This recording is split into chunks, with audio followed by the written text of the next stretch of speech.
Om Swastiastu bagi para pelaut Bali dan salam sejahtera untuk pelaut Indonesia. Saya kali ini akan memberikan pengalaman saya sebelum saya berada di kapal ini.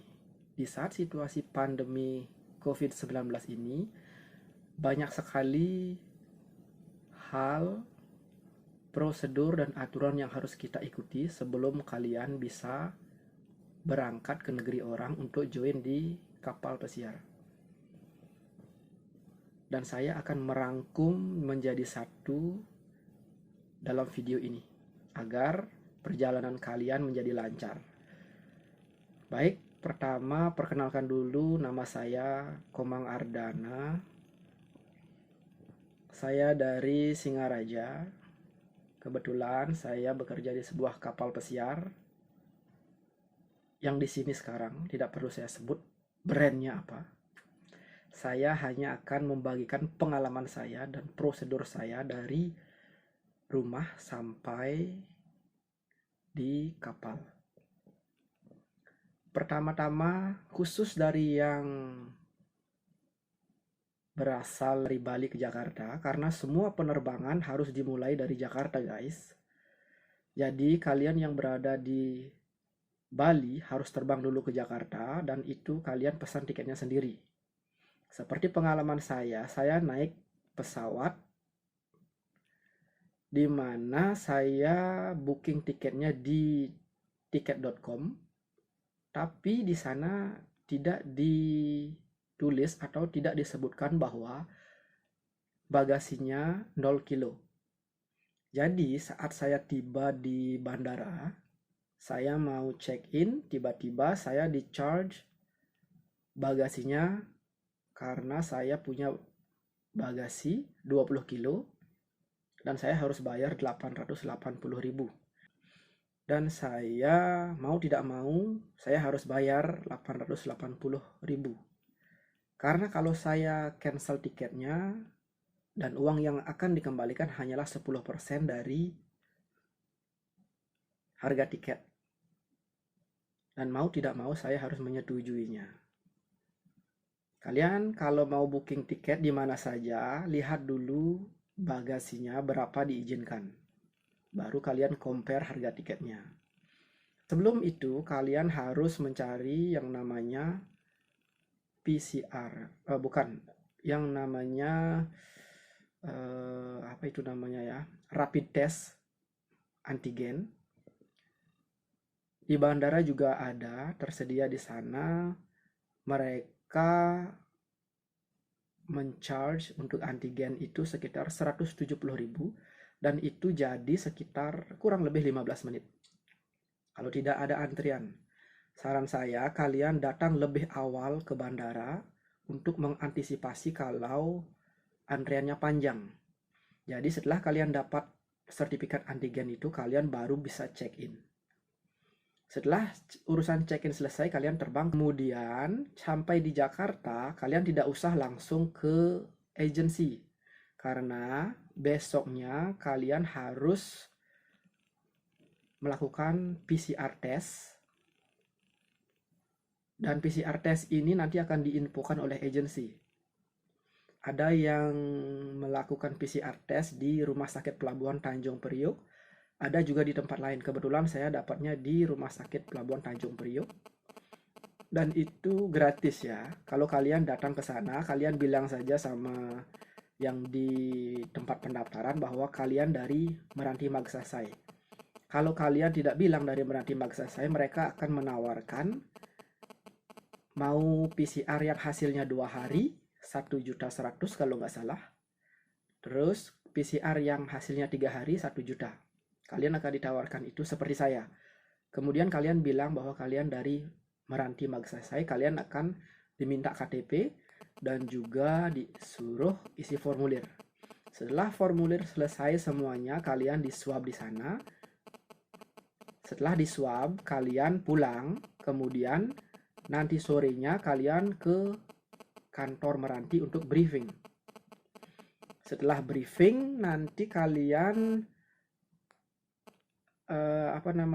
besoknya akan disuruh kembali lagi ke kantor untuk mengambil dokumen plus hasil dari PCR. Kalau hasil PCR kalian positif, maka kalian akan ditelepon besoknya di pagi harinya. Tapi kalau tidak ada telepon dari kantor di pagi harinya, berarti kalian hasilnya negatif. Setelah itu, kalian akan menunggu lagi sampai kurang lebih 3 hari untuk melanjutkan penerbangan kalian dari Jakarta menuju ke tempat kalian join. Kayak penerbangannya dari Jakarta menuju Doha, kemudian dilanjutkan dari Doha menuju ke Siprus, ke Republik Siprus. Nah, setelah kalian sampai di Bandara Soekarno-Hatta, kalian yang akan join di Siprus ya, karena banyak ada kapal di sini, mungkin banyak dari kalian akan join di Siprus, lebih dari 6 kapal ada di sini. Kalian harus mengisi yang namanya Flyfast Siprus. Itu ada linknya, nanti linknya kalian minta di agent. Setelah linknya dikirimin, kalian isi semua surveinya, lumayan banyak pertanyaan. Nanti saya lampirkan di video ini.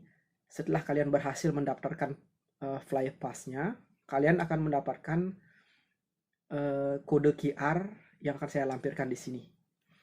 Harus sama seperti ini kode QR-nya. Kalau belum seperti ini, berarti kalian masih belum komplit. Kalau belum komplit, tetap kalian akan mendapatkan kode QR, tapi akan berbeda. Karena di sana harus ada spesial izin dari Siprus untuk kalian bisa mengunjungi Siprus. Setelah kalian mengisi semuanya itu, baru nanti kalian akan check-in. Kemarin diinfokan sama agensi bahwa kita akan melakukan swab antigen lagi di Soekarno-Hatta. Itu informasi dari agensi. Tapi di sepengalaman saya tidak ada lagi yang namanya PCR genus itu. Kalian hanya cukup membawa PCR yang dari pelabuhan itu, yang saya terima dari rumah sakit pelabuhan. Kemudian kalian check-in dan kalian akan siap berangkat menuju ke Doha lalu ke Siprus.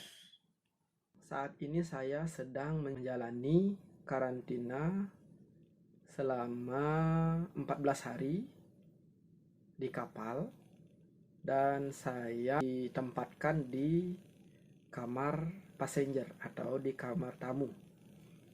Mungkin agar orang yang sedang karantina tidak stres ya, karena kalau ditempatkan di kamar kru atau di cabin kru mungkin akan stres ya. Itu mungkin menurut pendapat saya, dan saya akan update informasi dan juga apa yang akan terjadi lagi setelah karantina ini. Video ini saya buat khusus untuk kalian agar tidak menemui banyak kesulitan ataupun agar tidak bertanya-tanya lagi bagaimana perjalanannya, apa saja yang diperlukan. Semuanya sudah saya rangkum di sini. Tolong kalian share video ini agar banyak orang yang tahu, khususnya pelaut, agar mereka punya ide apa yang harus dipersiapkan. Terima kasih. Salam pejuang dolar, salam pelaut Bali khususnya, dan pelaut Indonesia pada umumnya. Terima kasih sudah menonton dan share video ini agar semakin banyak orang yang tahu informasi, prosedur, syarat untuk kembali ke laut.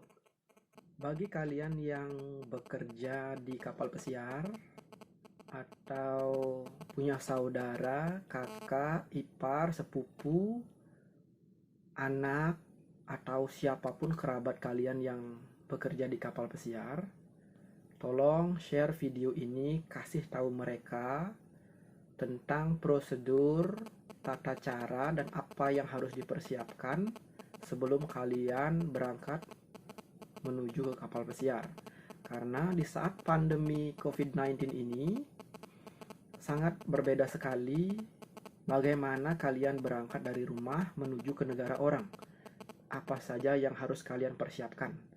Jadi kalian tolong infokan kepada kerabat yang bekerja di kapal pesiar, dimanapun mereka, share video ini sebanyak-banyaknya agar mereka bisa tahu prosedurnya, apa saja yang perlu dipersiapkan, dan untuk melatih mental mereka juga agar tidak terkejut saat disuruh mempersiapkan ini dan itu di airport ataupun di negara orang lain. Tolong share video ini, saya sudah rangkum menjadi satu. Ini adalah sesuai dengan pengalaman saya.